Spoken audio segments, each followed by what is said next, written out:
Before gold is ever seen, before a single flake flashes in sunlight, the earth leaves a quieter signal. It does not glitter.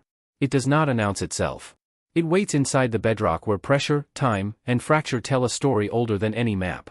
Most people search rivers. Others chase veins. Professionals, however, begin somewhere deeper. They begin with a sign that never moves, never floods away, and never lies. Bedrock remembers everything. Across North America, some of the most consistent gold discoveries were not predicted by maps, claims, or historical records.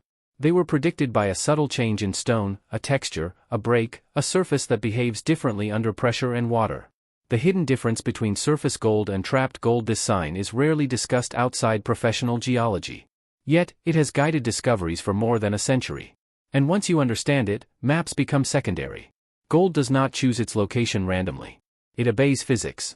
It obeys chemistry, but above all, it obeys structure. Deep underground, where rock once flowed instead of cracked, immense forces shaped the pathways that gold would later follow. These forces left scars in bedrock that still exist today, even after mountains eroded and rivers changed course. The first mistake most prospectors make is believing gold belongs to the river. Rivers only transport gold. They do not create it. The true decision of where gold ends up is made long before water ever touches it. That decision happens when bedrock breaks, shifts, and seals again under enormous stress. Certain bedrock surfaces develop what geologists quietly call receptive zones. These are areas where the rock's physical properties, how bedrock structure dictates gold survival, allow heavy minerals to settle, lodge, and remain trapped for geological timescales. Gold favors these zones because gold is heavy, soft, and easily deformed. When moving water loses energy, gold does not roll like gravel. It presses downward.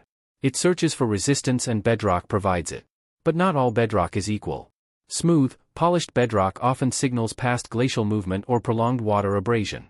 While it may look promising, it rarely holds gold for long. Gold needs interruption. It needs texture. It needs edges that break flow and create micro-pressure drops. The most valuable bedrock surfaces are those that appear damaged, fractured, and irregular. One of the most reliable signs is a specific pattern of cracking that runs against the natural slope of the rock. These fractures are not random. They are tension cracks formed when stress exceeded the rock's ability to flex. When hydrothermal fluids later pass through these same cracks, they carry dissolved minerals, including gold. Even when visible gold never formed a vein, the fracture geometry that quietly concentrates gold microscopic particles remain behind, waiting. Over time, erosion removed the softer surrounding rock, exposing these fractures at the surface. Rivers later crossed them, unknowingly reactivating a trap created millions of years earlier. When water flows across such bedrock, gold behaves predictably. It sinks into the fractures and locks in place. This is why experienced prospectors pan above bedrock first, not below gravel depth. They are not searching randomly, they are reading structure. Another critical sign appears when bedrock displays alternating hardness within a small area. This often happens when different rock types were fused or altered by heat and pressure. Gold favors boundaries. When hard rock meets softer rock, water slows just enough for heavy particles to drop. Over thousands of years, this creates concentrated pockets invisible from above. Professionals recognize this immediately. They do not need a map to tell them where gold might be. The rock itself provides the information. In many compression points where gold stops moving forever, American gold regions, especially those influenced by tectonic compression, bedrock surfaces show subtle folding rather than clean breaks. These folds act like natural riffles. During high water events, gold is forced downward into the tightest curves of the fold. Once there, it rarely escapes. Floods may move lighter material away, but gold stays behind. This is why some locations produce gold consistently year after year, even after being worked repeatedly. The source is not replenishing. The trap is simply effective. Another overlooked indicator is bedrock oxidation. When iron-rich minerals within bedrock oxidize, they create rough, granular surfaces that dramatically increase gold retention. These surfaces feel different under hand and tool. They grip instead of polish. Gold adheres to them with surprising strength. Geologists pay close attention to these textures because they reveal chemical environments favorable to gold deposition. Oxidized bedrock often indicates earlier why heavy gold bypasses gravel and locks into bedrock sulfide mineralization, which is closely associated with gold-bearing systems. Maps rarely show this level of detail. A geological map may tell you the general rock type. It may outline fault zones and formations, but it cannot show you how a specific bedrock surface behaves under flowing water. It cannot reveal microfractures or texture changes.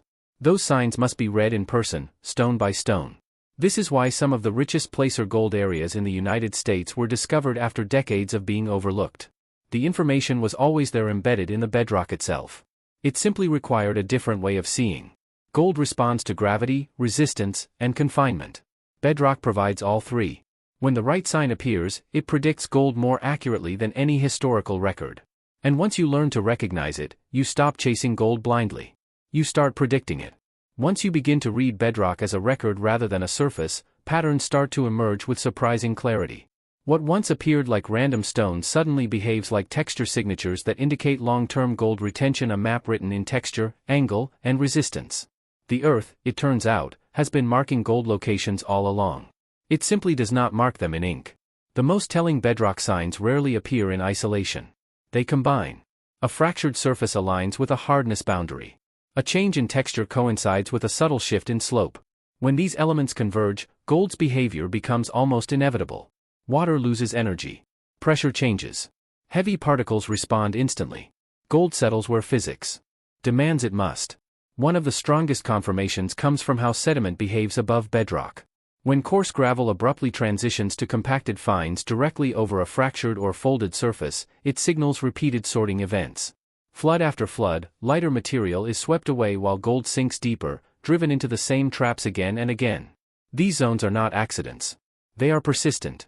Experienced geologists pay close attention to what sits directly on the rock.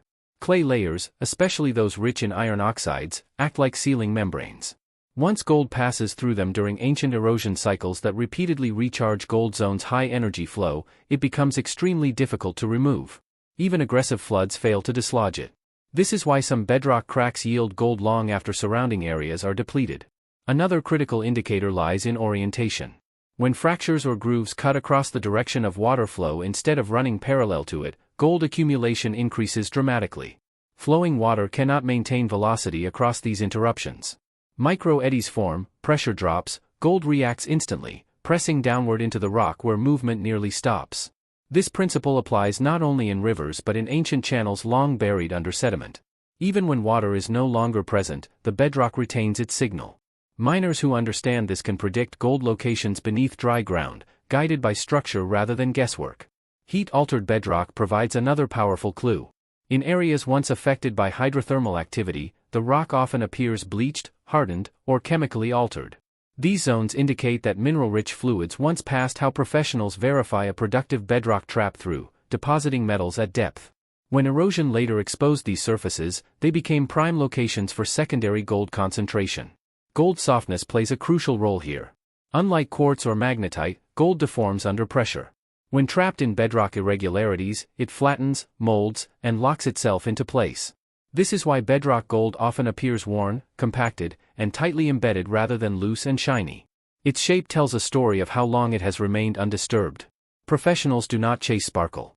They chase confirmation. They look for repeated evidence that the environment favors gold retention. A single flake may be coincidence. A pattern is not. As these signs accumulate, confidence replaces hope. Each bedrock feature reinforces the next. Fracture leads to fold. Fold leads to texture. Texture leads to chemistry. And chemistry leads to gold. This is why relying solely on maps often leads to disappointment. Maps, the critical map reading error that kills gold recovery, describe regions. Bedrock describes outcomes. One shows where gold might exist. The other shows where gold cannot escape. Understanding this difference transforms the way gold is approached.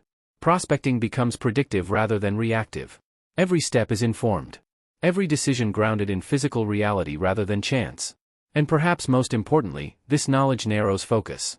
Instead of working endless ground, attention shifts to precise locations where the Earth itself has done most of the work already. Time becomes an ally rather than an enemy. Gold is patient. It waits where conditions demand it must remain. Bedrock, shaped by forces far beyond human scale, records those conditions faithfully. When you learn to read that record, you stop asking where gold might be. You start knowing where it has no choice but to be, because the most reliable gold signal was never written on a map. It was written in stone. Music,